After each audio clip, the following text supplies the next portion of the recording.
Cahyo. Aslinya saya ini penulis sama editor, bukan fotografer.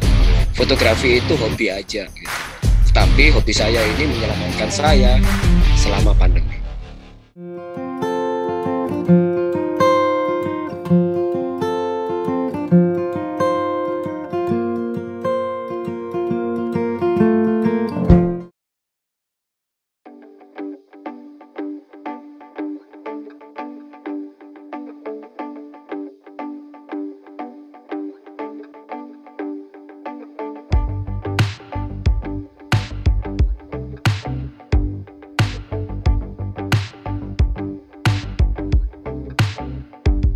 Pandemi yang berlangsung 1 tahun lebih menyisakan banyak duka, kehilangan keluarga, sahabat akibat COVID-19, dan yang tak kalah menyesakan adalah banyaknya orang yang kehilangan mata pencaharian. Tapi setelah PSBB dilonggarkan pada tanggal 6 Juni 2020, akhirnya saya memutuskan untuk keluar dari rumah. Saya nggak bisa bersembunyi lagi. Kalau saya bersembunyi, saya nggak mendapatkan pekerjaan. Kalau saya nggak bekerja, saya nggak bisa mendapatkan pendapatan. Kalau nggak ada pendapatan, saya tidak bisa menafkahi keluarga. Bagi laki-laki yang tidak bisa menafkahi keluarga itu diibaratkan orang mati. Akhirnya saya memutuskan keluar untuk memotret.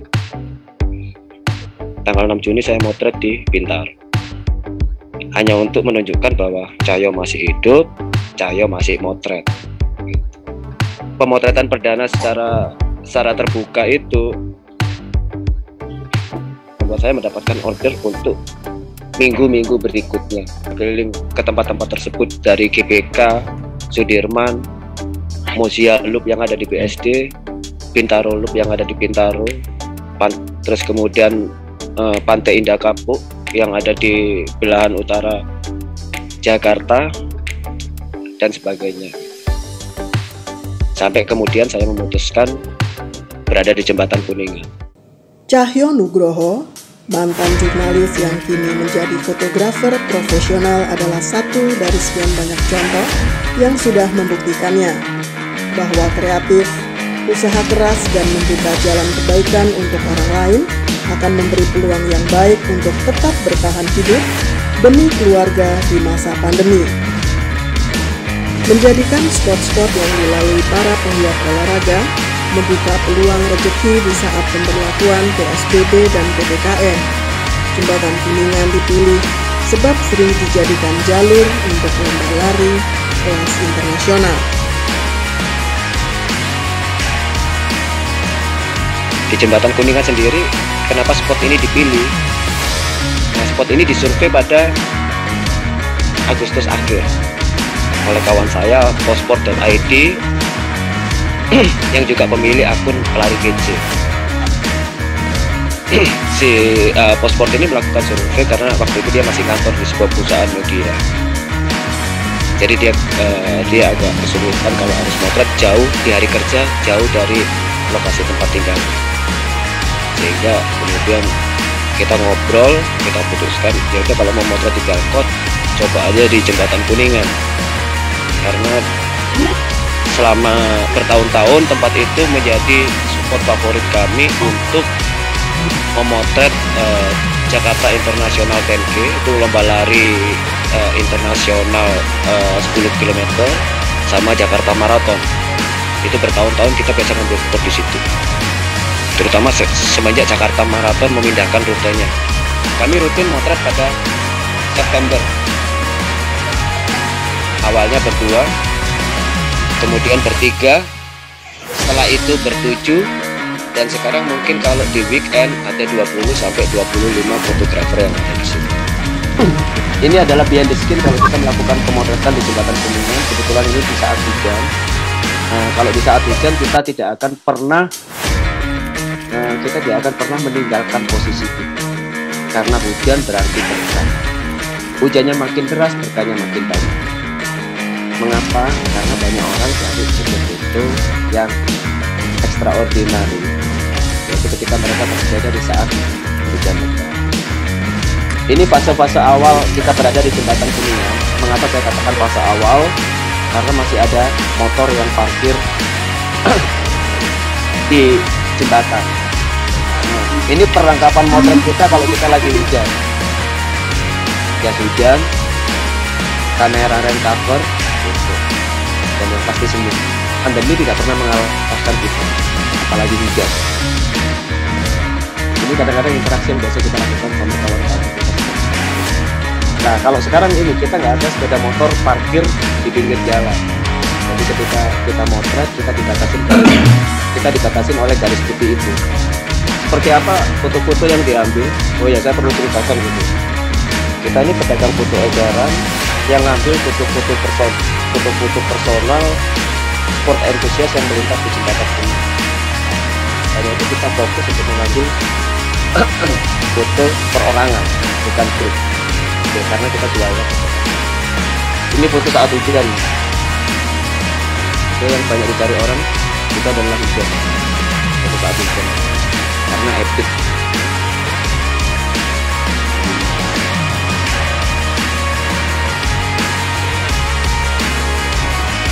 Jadi udah biasa kalau kami biasa ngeringin kamera setelah hujan di tempat servis. Nah, selain foto-foto sport entusias, dulu pertama kali kita motret yang beli adalah kita fokus ke sepeda road bike yang menggunakan road bike sebagai tunggangan.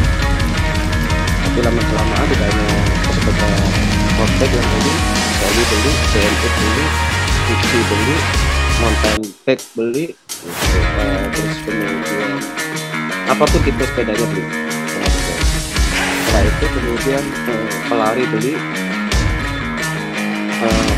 mobil beli, moge beli, Vespa beli, motor antik beli.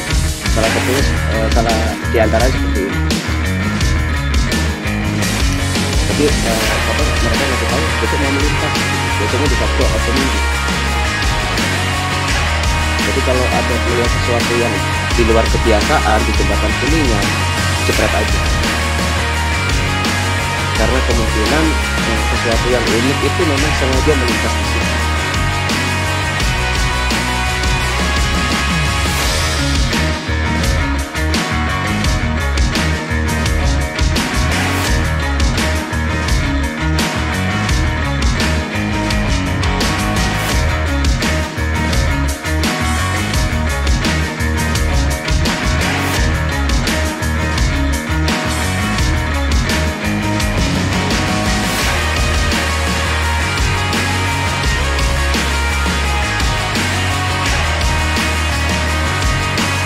Ada sekitar 35 fotografer yang setiap hari berada di jembatan Kuningan. Berbekal pengalaman memotret secara profesional, mereka mengabadikan aktivitas pesepeda, pelari, juga pengendara mobil klasik, moge, dan motor custom. Hasil foto-foto yang dijual secara eceran ini tentu saja berkualitas dan disukai oleh para sport enthusiast.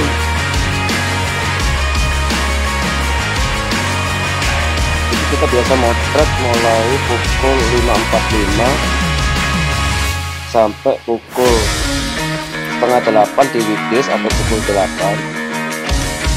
Kita mulai jam yang sama di weekend, tapi berakhirnya kadang sampai jam 9 atau setengah 10. Rata-rata motret kalau di weekdays, kalau saya rata-rata saya motret itu antara 3.000 sampai 5.000 frame. Terus kalau di weekend 8.000 sampai 12.000 frame per hari.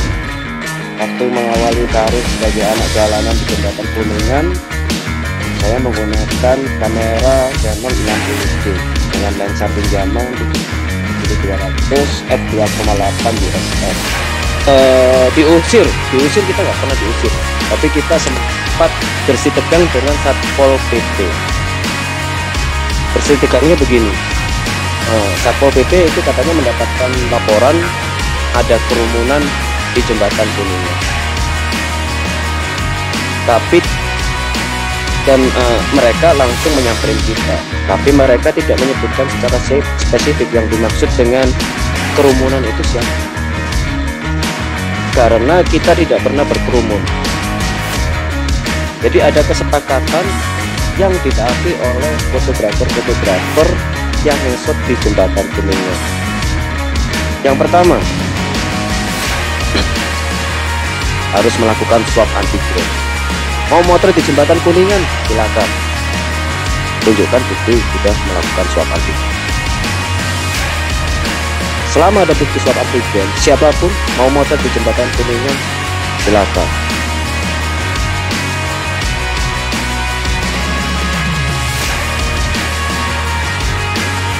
Mengenakan masker medis. Sekarang diimbau mengenakan double masker. Yang kedua, kita motret berjarak minimal 1,5 meter. Rekomendasi WHO 1 meter. Itu dulu kita sebutkan ke Satpol PP itu. Yang Anda maksud kerumunan siapa?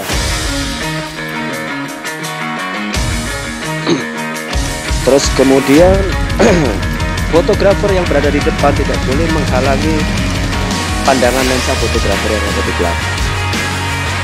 Kalau menghalangi paling dilempar foto sama yang di belakangnya. Itu. Terus tidak boleh ada motor yang parkir di jembatan Kuningan. Semua fotografer tidak boleh memarkir motor di jembatan Kuningan, motor atau mobil. Mereka harus parkir di tempat-tempat parkir yang telah tersedia, biasanya di gedung Jam Sostek atau di Kadin Indonesia. Terus kemudian kita hanya memotret di garis putih yang memiliki lebar sekitar 50-60 cm dari trotoar ini. Kita tidak boleh memotret di luar garis tersebut. Terus yang berikutnya, dilarang memotret dari trotoar. Kenapa? Karena itu akan mengganggu trafik pejalan kaki. Semua kesepakatan ini yang hasil tes swab antigen ini berlaku 1 minggu.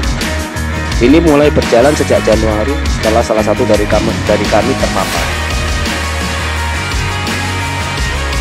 Foto-foto apa sih yang paling keren?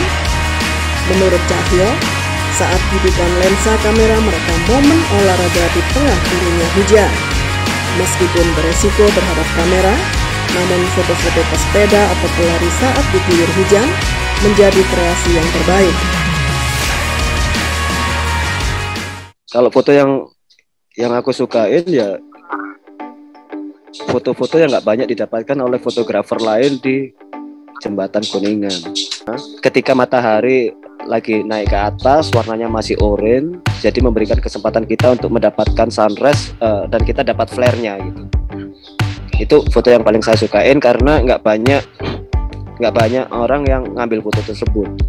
Saya manual semua gitu, diafragma manual, shutter speed manual, ISO manual dan sebagainya. Jadi saya mengontrol, ketika kita bisa mengontrol penuh kamera, kita bisa mendapatkan foto yang kita inginkan.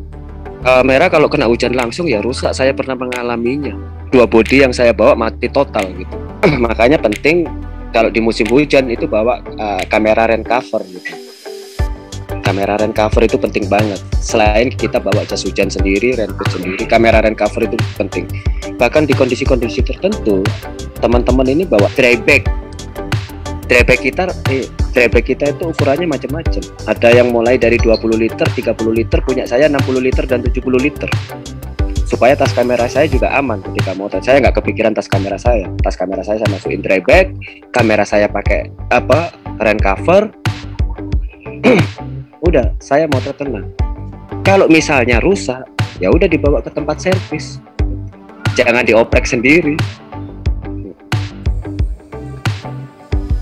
Bagaimana sih cara mereka menjual hasil karyanya dan aturan apa yang boleh dan tidak boleh untuk dilakukan? Lalu dengan berjualan foto secara eceran, berapa kira-kira pendapatan yang diperoleh oleh Cahyo dan teman-temannya? Sebetulnya tren foto berbayar, maksudnya jual foto eceran itu udah mulai 2017. 2017 itu jualan foto eceran berbayar itu udah di kalangan sport enthusiast itu udah udah berlangsung gitu. Tapi saat itu hanya berlaku di lomba-lomba lari terutama gitu. Di lomba-lomba lari. Nah, sampai kemudian aktivitas sport entusias di masa pandemi itu kan sangat luar biasa. Itu yang kemudian menjadi celah bagi kami untuk ya itu melakukan apa yang dulu kita lakukan di lomba-lomba, tapi ini kita lakukan di keseharian gitu. Kalau lomba kan jelas gitu. Kalau lomba jelas orang pakai nomor. Kalau ada yang cari foto gampang, nomor saya ini mas, VIP saya ini. Tapi ini di keseharian. Nah di awal-awal yang paling banyak beli itu adalah sebetulnya rekan-rekan sport entusias yang dulu juga biasa beli di kami saat kami menjadi berkeliling dari satu lomba ke lomba. Hasil pemotretan hari Minggu kita masukkan loresnya yang diberi watermark ke Google Drive. Jadi misalnya hari Minggu kita motret 2000 jadi 1500 gitu. 1500 foto yang lores kita kasih watermark, kita masukin ke Google Drive. Link Google Drive kita tampilkan di bio Instagram kita. Itu awalnya begitu. Jadi kita nggak usah ambil pusing. Biarlah sosial media yang bekerja untuk kita. Kita fokus berkarya aja. Soal harga akhirnya kita membangun kesepakatan 100, 2175, 3225 dan seterusnya. Struktur harga ini dibuat bukan untuk membangun kartel, tapi struktur harga ini dibuat agar sesama fotografer tidak saling perang harga. Kita kan UMR 4.200.000 ya, DKI Jakarta. Kita bisa kembali hidup gitu. Kenapa saya katakan kita bisa kembali hidup? Ketika kami masih hanya sedikit orang, kami kewalahan melayani penjualan. Akhirnya kita ajak kawan-kawan untuk bergabung menjadi anak-anak jalanan. Kita ajak untuk ini. Yang pertama untuk tentu saja untuk memenuhi kebutuhan pasar. Jadi kita ajak. Toh ketika kita menjadi anak jalanan ini, tujuan kami adalah survive. Gitu. Kalau kemudian apa yang kami dapatkan lebih dari sekedar survive, berarti itu bisa membantu orang lain untuk survive. Gitu. Karena pasarnya masih terbuka. Makanya di Jembatan Kuningan tidak pernah berkurang fotografer, selalu bertambah. Di Dalkot Loopgrafer tidak pernah berkurang fotografernya, selalu bertambah. Artinya apa? Semua bisa hidup dari situ. Kalau nggak bisa hidup dari situ, mungkin mereka milih jualan pecel, milih jualan cendol yang lebih menjanjikan. Dan itu semangat kami gitu loh. Gimana lebih banyak orang lagi yang bisa survive. Tidak pernah kami menghalangin orang untuk memotret baik di Jembatan Kuningan maupun spot-spot lainnya yang ada di kawasan Dalkot. Karena kalau orang datang ke kami, ke Dalkot Loopgrafer khususnya, kondisinya pasti susah. Bisa jadi dia di PHK, bisa jadi dia dirumahkan tanpa gaji, bisa jadi dia tidak mendapatkan pekerjaan karena tidak ada event, tidak ada acara, tidak ada wedding dan sebagainya. Dan yang ada di Dalkot Loopgrafer itu tidak semuanya sport photographer.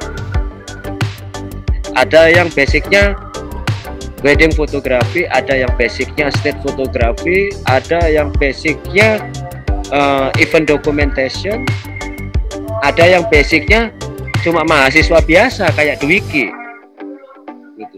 Dwiki itu adalah fotografer termuda di Dalkot Loopgrafer dan mungkin di seluruh kawasan Dalkot. Bulan depan dia baru 20 tahun. Jadi misalnya ada orang beli 15 foto sampai 20 foto itu udah cukup, udah lebih dari memadai.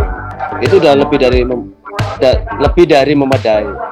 Di weekdays itu lebih dari memadai. Jadi kalau di kawasan Dalkot itu spot-spot pemotretan itu ada di Jembatan Kuningan, terus kemudian di dekat Kadin Indonesia, terus kemudian Jalan Kusuma Atmaja.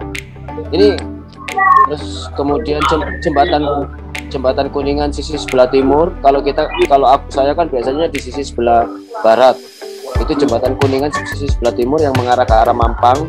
Di Duku Atas juga ada, terus kemudian dekat Kes Plaza ada, di Semanggi ada, terus kemudian di flyover dekatnya Spark itu ada, di Spark ada, di depannya Hotel Tikungan, Hotel Mulia itu ada. Terus kemudian di Bundaran HI ada, dan masih banyak spot-spot lain yang belum tereksplorasi. Gitu. Pernah ada orang beli satu foto saya 500.000. Pernah juga orang kasih saya 3,5 juta sekali lewat di Jembatan Kuningan di satu hari. Jadi itu tapi nggak terjadi setiap hari. Tapi bagaimana kita membangun hubungan dengan sport entusias itu akan membantu kita untuk pendapatan yang memadai. Hubungan antara para fotografer dengan sport enthusiasm harus dibangun dengan baik karena mereka bukan sekadar pasar yang akan membeli hasil karya mereka. Kalau hari Sabtu Minggu ya, ini kan sayangnya PPKM. Mas Romi mungkin akan melihat tumpukan makanan dan minuman ada di trotoar. Kiriman dari sport entusias yang biasa membeli foto kita. Waktu sport entusias juga sempat kirim THR dalam jumlah yang luar biasa. Untuk teman-teman. Nggak hanya itu. Kadang-kadang kita diundang, misalnya makan bareng sama mereka, apapun itu. Para penggiat olahraga menyambut dengan baik apa yang dilakukan oleh para fotografer yang berada di Jembatan Kuningan selama pandemi. Julviano, salah satu dari mereka, mengatakan keberadaan para fotografer mengobati kerinduan karena masa pandemi tidak ada event olahraga. Jadi kan selama masa pandemi kan memang nggak ada event-event olahraga ya buat mau lari mau sepeda, kalaupun ada sangat terbatas gitu. Nah pasti salah satu yang dikangenin sama semua teman-teman giat olahraga nih kontennya Bu. Dengan adanya teman-teman fotografer nih paling nggak kita punya dokumentasi lagi olahraga lah, mengobati salah satu aspek terpenting dalam ikut event gitu. Bener ya, cukup kasihan juga sih, maksudnya cukup kita ngerasa prihatin juga lah sebenarnya kan emang banyak banget ya, hampir semua kena efek dari pandemi ini gitu. Dan dengan adanya ini kayak membuka lapangan kerja baru buat teman-teman yang memang memang mendedikasikan hidupnya di fotografi gitu loh. Dan serunya nih teman-teman fotografi kreatif banget, jadi bisa mainin dari segi angle-nya, editingnya gitu. Jadi ya salah satunya yang seperti aku bilang tadi, mengobati kerinduan kita akan ikut event-event olahraga. Sementara itu, Indi Rahmawati mengatakan apa yang dilakukan Cahyo dan kawan-kawannya adalah bentuk kreativitas untuk survive di masa pandemi. Pemasukan foto juga berkurang, tapi ketika melihat ada disponsori sama Om Cahyo, ini lagi hype lagi, rame lagi, dan seru sih. Yang penting protokolnya menurut aku sih, walaupun di masa pandemi, walaupun di PPKM, nggak apa-apa, asal bener-bener harus dijaga protokolnya, pakai masker, jaga jarak, sama ya cuci tangan, kalau nggak sempat ya desinfektan. Mudah-mudahan kita semua selalu sehat, amin. Berjualan foto eceran yang dilakukan oleh Cahyo dan kawan-kawannya bukan sekadar berbisnis, namun mereka menggalang kekompakan dan saling support meskipun sebetulnya mereka bersaing, membidik foto dengan hasil terbaik agar laku terjual. Kalau semangat kami kan bangkit bersama gitu, bukan kaya sendirian. gitu. Semangat kami itu bangkit bersama, bukan kaya sendirian gitu. Kalau kita ngomongnya bisnis jual beli foto itu tidak sesuai dengan semangat kami gitu, karena semangat kami kan bangkit bersama. Sementara kalau kita ngomongin bisnis jual beli foto, takutnya orang salah arah gitu. Dia masuk ke dunia ini untuk menjadi kaya gitu. Sementara ekosistem yang berusaha kami bangun, bagaimana lebih banyak orang bisa survive gitu. Jadi ini sesuatu yang berbeda gitu. Ketika dia menganggap fotografer jalanan atau memotret di jalanan itu sebagai bisnis, maka mindset itu akan mengarahkan dia untuk menghalalkan segala cara agar dia mendapatkan bisnis paling bagus gitu. Apapun akan dilakukan dia untuk mendapatkan bisnis. Tapi itu tidak sesuai dengan semangat kami. Di awal PPKM itu kan masa-masa yang sulit. Sport entusias yang melintas sangat sedikit gitu. Saat itu saya sudah mendapatkan pembelian yang menurut saya sudah mencukupi. Tapi teman saya tidak mendapatkan pembelian sama sekali. Sementara ada orang yang tanya ke dia, punya foto ini enggak? Dia nggak punya, tapi saya punya. Dia tanya, Mas punya fotonya? Punya. Ini kamu ambil aja. Kamu jual aja hasil penjualannya untuk kamu. Saya udah dapat penghasilan. Masa saya nggak rela dia nggak dapat apa? Saya nggak rela dia dapat penghasilan. Ya saya rela dong. Kita tidak hanya membangun ekosistem, tapi kita membangun keluarga. Kita membangun keluarga. Nah, keluarga itu adalah tanggung jawab keluarga yang lain. Jadi rata-rata teman-teman di semua spot itu punya langganan tertentu yang mungkin hanya beli foto di dia gitu. Ya secara etika kita imbau yang lainnya tidak mengganggu lah, tidak mengganggu itu. Jadi tidak perlu mengganggu gitu. Masih ada 3.000, 5.000 spot entusias lain yang akan melintas gitu. Jangan hanya gara-gara satu orang jadi nggak enak-enakan. Itu yang pertama. Yang kedua, dilarang ngirim foto tanpa ada permintaan dari sport entusias. Tapi itu paling mudah diketahui kok. Paling mudah diketahui kalau orang kirim foto tanpa ada permintaan. Dia fotografer itu kan punya link preview yang berisi galeri foto. Kalau link previewnya belum jadi, dia belum posting di IG story-nya ataupun di feed-nya, tapi orang lain udah posting fotonya di bawah jam 7:30 pagi, ada kemungkinan dia kirim, bukan dia dimintain foto. Salah satu indikatornya begitu. Paling gampang dicek. Kita ajak ngomong lah. Maksudnya gini, itu akan membangun presiden yang kurang baik gitu. Artinya ketika kita bersaing, kita harus bersaing secara fair. Bersaingnya lewat mana? Galeri foto. Ya udah bersaing di galeri foto, melalui galeri foto, melalui IG story, melalui feed. Ketika mindsetnya cuan, orang akan menghalalkan segala cara untuk mendapatkan waktu yang berkesan gitu. Untuk mendapatkan waktu. Ya harus diajak ngomong lagi gitu. Tidak hanya satu orang yang butuh duit, semuanya butuh duit, semuanya butuh makan. Gimana persaingan berlangsung secara fair? Itu aja. Kuncinya kan di bisnis ini kan konsistensi. Gitu. Konsistensi peningkatan kualitas karya dari waktu ke waktu. Konsistensi berada di satu lokasi dari waktu ke waktu. Konsistensi waktu pemotretan dari waktu ke waktu. Konsistensi memproses foto, konsistensi mengeluarkan link preview secepat mungkin dengan kualitas yang bagus. Karena kerangka berpikir saya bukan bisnis, saya nggak mau mikirin ke depan terlalu jauh gitu. Saya jalanin aja, fokus sama hasil karya gitu. Fokus sama peningkatan kualitas hasil karya gitu. Pendek atau panjang itu nggak terlalu saya pikirkan. Yang penting sekarang ini saatnya membangun personal branding, sehingga ketika musim ini berakhir, mudah-mudahan tidak akan pernah berakhir, personal branding itu akan membantu individu-individu di Dalkotlografer itu untuk mendapatkan tujuan yang ingin dicapai ke depan.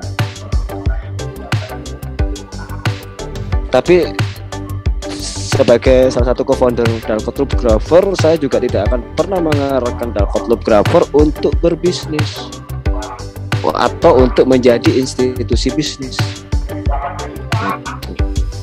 Kan semangat kami survive, semangat kami banget bersama gitu. Ntar gara-gara duit 5.000 pecah pertemanan. Cuan itu penting tapi bukan satu-satunya gitu. Money is not everything. Pandemi telah mengubah kebiasaan dari berbagai sisi. Slogan adaptasi atau mati yang digaungkan komunitas fotografer Dalkot ini telah membuktikan bahwa kerja keras, kreativitas, dan saling support adalah solusi paling cerdas untuk menghadapi pandemi dan aturan yang dibuat oleh pemerintah.